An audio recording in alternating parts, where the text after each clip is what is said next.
Interesting story from the next guy who's going to join us. He really doesn't want success. It just comes to him. He likes to work a little bit, like Travis McGee in installments, takes his retirement in installments, and he gets stuck in successful shows. Oh, poor Mike Rowe. It's a curse. Oh, it is a curse. Tonight on his new CNN show, Somebody's Got to Do It, Mike prepares for a role here in Southern California in the Pageant of the Masters. This is what we're shooting for. God, what kind of makeup is this? It is important. This is cadaver makeup, isn't it? Yeah. Seriously? No, it says it. It's cadaver gray. It's when you know your career's taken a bold, new, and exciting turn. They go through a lot of makeup here. 50 gallons every summer on both face and hands. Oh. Looking good. I just made the mistake of looking at myself in the mirror. I know what you're thinking. You're thinking, how could he get any more good looking? Okay, welcome back.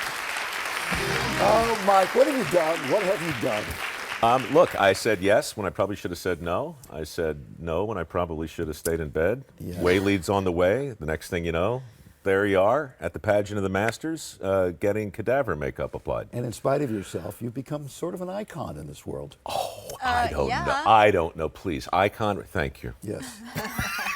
Take us back. Okay, so I met Mike in 2001. Yeah. The host of Evening Magazine. Yeah. And that's where Somebody's Got to Do It started. It Everyone was. thinks it's from Dirty Jobs. No, you're right. It was 2001 this month, and our old station manager, a guy named Jerry Eaton, walked into my little cubicle and said, "When you have a moment, could you do me a favor?" And I said, "Sure. What do you need?" And he said, "Could you wake him up?" And I said, "Who?" And he said, "My perpetually narcoleptic audience." And I'm like, okay. Basically, we got a blank check to try virtually anything. And I said, well, at that point, my granddad, we've talked about this before, he was 92.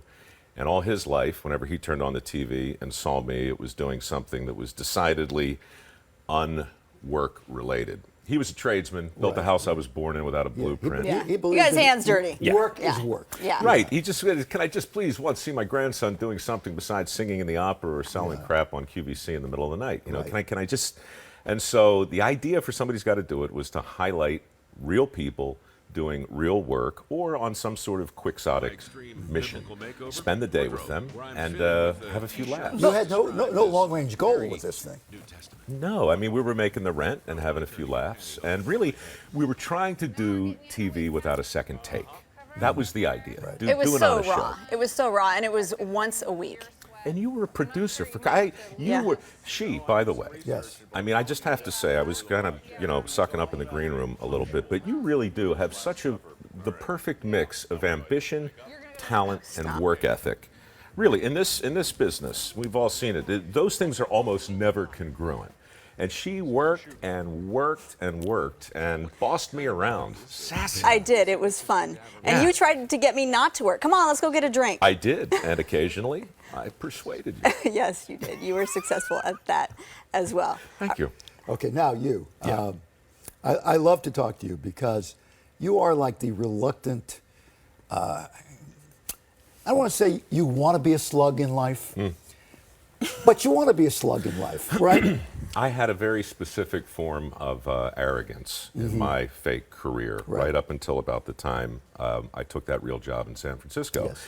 And it was the Travis McGee model. It was based on take your retirement early and in small installments. And when funds run low, When you need a few bucks, go kill something. Go get a gig. Right. So I was gigging from 1991. You know what till you then. told me? You like to be on a show, go get a job on a show that was failing. That's right. And write it out at the end. It was like I was the Titanic looking for icebergs. Yeah. Okay? So if I could find an idea so poorly conceived, so badly executed that no hope of success, and if I could do work on that project, good work, then I wouldn't take the blame for its inevitable failure. I would get paid for doing a decent job, and I'd have all the bona fides I need to get hired again You know, later. you're a little bit of a phony. Sure. Okay. Of No, course. not the way you think. I'm saying it. What you have accomplished for tradespeople, standing up for them. What you do for an old-fashioned notion of the Boy Scouts and the Eagle Scouts. You stood up for them. You show up when you need to. You take this part of your role very seriously. I do.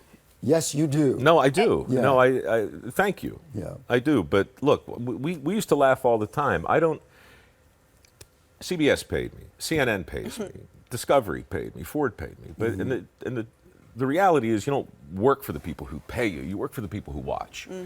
And you know, if that comes through, and whatever it is you do, you get an extraordinary amount of permission to try things. And so that philosophy worked out well for me. And the foundation we set up in 2008 was designed to reward work ethic. That's right. And now you're giving out the scholarships. And you've given out, what, $3 million worth? Yeah. But he's doing it in a kind of slacker, offhanded way. Yeah. Well, nobody likes it. Now let's talk about it. Well, I was listening to the piano music that you were playing before, and when you're doing that thing with, and I'm thinking, oh my God. It made me listen, because for a second I thought, please don't tell me you're doing a PSA. But that's what scares people. If you're going to give money away for a good cause, the worst thing you can do is look in the camera and say, and now if I could just talk to you seriously for a moment about something. But people do. But people do. Of course they do. Now, let me tell you something else about Mike. Oh, here we go. Here's the thing about Mike. If you go out with Mike for a drink afterwards, his voice sounds like this. Hey, I'm Mike Rowe. I really sound like this. But when I go on the air, I sound like... It's a thing we have to do. When you're on the air, you need to maintain a certain posture, a certain je ne sais quoi, Je ne sais quoi. and attitudes. What did Jenny say about me? She said, don't call again. Here's another thing about Mike. Mike became an opera singer basically because he wanted to date a lot of women. Wait a minute, but before Mike could even sing, you used to stutter. I did. A lot of people don't know that. You were so shy and you used to stutter. I had a terrible stutter Yeah. up until the 10th grade. My high school music teacher cured me of that in a very strange way. How do you know that? Why do you know that? Because she worked with you. I didn't Drinks talk. at the bar. You know what? We have to go, but there's one other thing. Years ago, I produced a talk show. And we met you. I and we remember. had lunch at Shutters, which we never did. I know.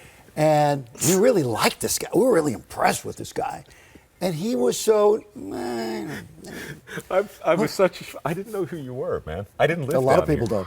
don't. I didn't Yeah. live. You were with your people, and we That's sat right. down, and you seemed nice, and everybody seemed nice, and we got 3/4 of the way through the thing. I'm like, and you what? Tell me what you do. Yeah. And Yeah. you were so gracious, but the people you were with threw up in their mouth a little bit. Well, yeah, and also they had guns. So we want to offer him this job, and we're thinking we're bestowing upon him the biggest break in your career. And this was, and by the way, he was wearing like a loud shirt. No, he was No, not. he was wearing like a shirt. I can't remember the shirt. He wasn't wearing a hat yet. Okay. And we said, well, if we're considering you, would you be interested? And he said, I don't think so. That's Mike. Yeah. Excuse me. He said, I don't think so, because it was away from work. I don't know, maybe. Congratulations, Mike. It's always great It's to so see great you. to see you Thank again. I'm giving you a hug. Somebody's got to do it. Tonight, Great to see you 9 again. o'clock on CNN. Wow, you were upstaged right there in the worst possible way.